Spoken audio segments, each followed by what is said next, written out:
Hello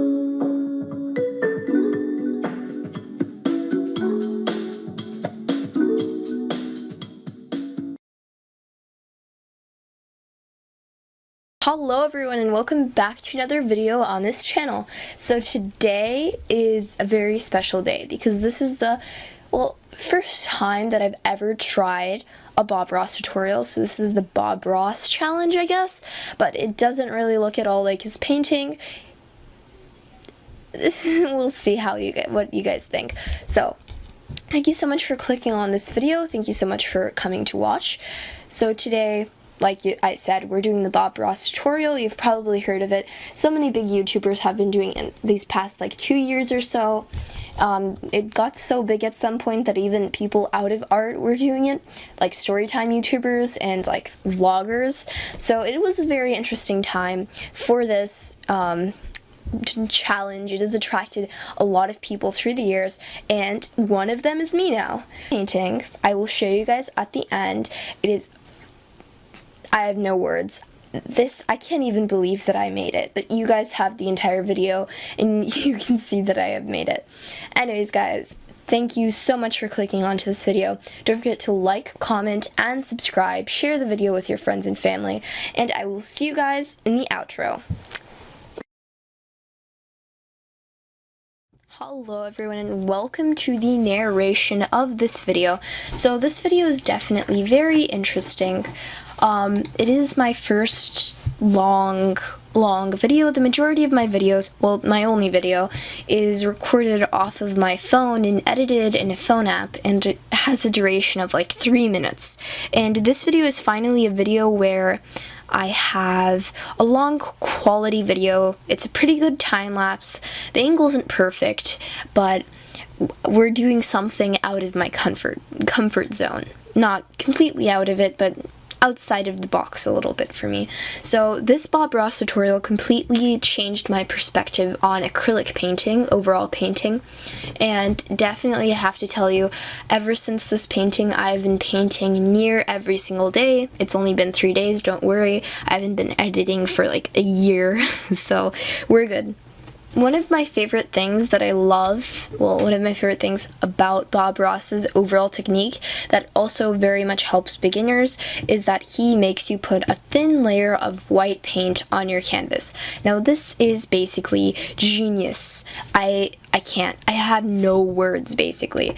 So Bob Ross made it, or this overall technique that Bob Ross had, it helps you soften the colors of your first layer, and it also helps you blend them in with the canvas because, I mean, it's your first layer.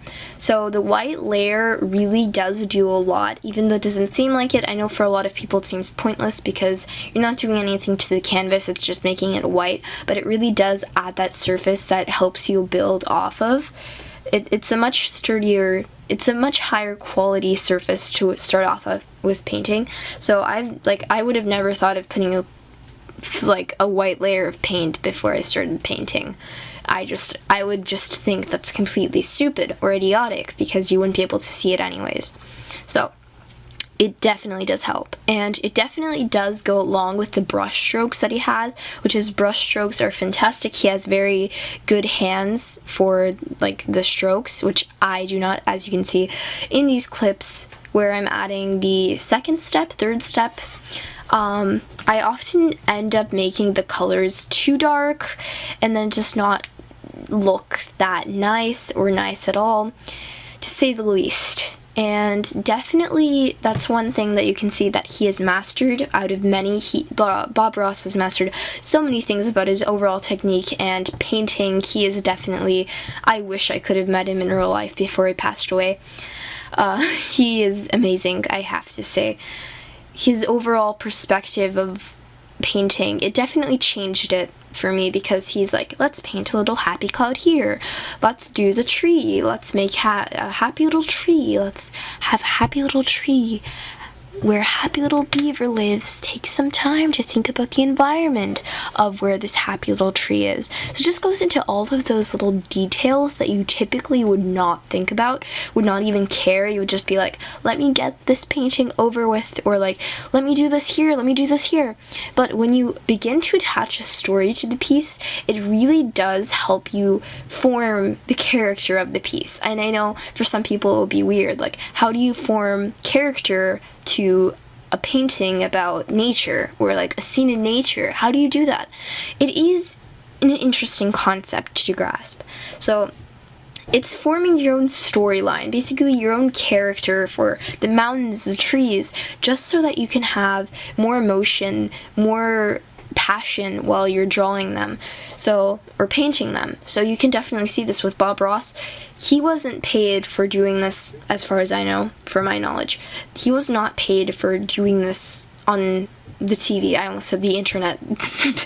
He's a YouTuber, guys. Well, he does have a YouTube channel, but it's run by the agency that has, yeah, that had him. But it's not owned by him, and he does not interact with his fans directly over it, and that, if that makes sense. He's not alive to do that.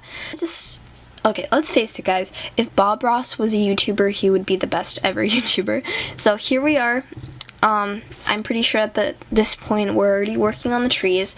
One thing that I have to point out that I really very much love about the Bob Ross technique is the trees. So I love how I would never think of using the fan brush for trees, let's face it. I think the only thing I've ever used a fan brush for was like a cloud 5 years ago when I first started painting, which was with oil paints, so I ended up ruining that piece because I did not know how to wait. So there's another thing about this piece, is that I'm well aware that Bob Ross works on an 18 by 24 inch canvas with oil paints and his own palette and his metal and all of his professional equipment. And I'm here on a desk with, I think this is an 8 by 10 inch, 7 by 10 inch canvas with acrylic paints. Supplies don't matter, the artist does. So I could have the best ever supplies. Let's say I have Copics and Prismacolors and like name any other popular brand. Chameleon markers, that's another one, and I could be making these extremely bad pieces of art with these extremely good supplies that people would use for good, and this is because I wouldn't have passion in what I'm making. So it's all about the passion.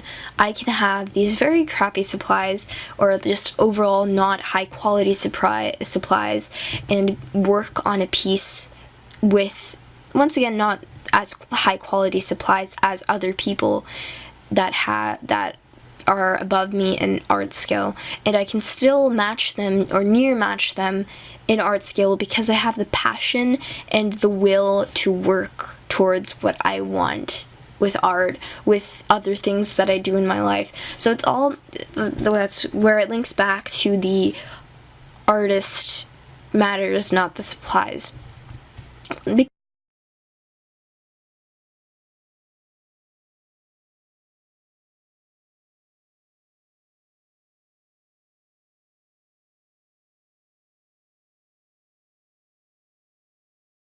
And welcome to the outro of this video.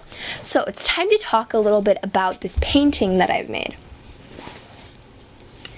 I thought that it was very suiting to create an autumn-themed painting since autumn is here, especially with the big celebration of Halloween later this month. For those of you who celebrate, most of you have at least heard of it. Of course, I'm pretty sure everyone has heard of Halloween. So I figured that I should go with some Bob Ross painting that is autumn. I was thinking winter, but where I live, there isn't really a winter since it doesn't snow. So yeah, thank you so much for watching this video. Please share it with your friends. I make videos to share with my friends and family and anyone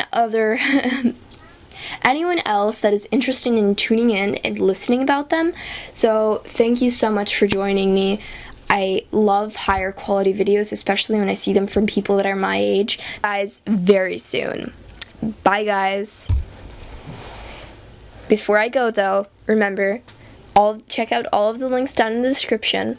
Subscribe, and check this video. It was my first video on YouTube for about 2 years, so it was a very fun experience.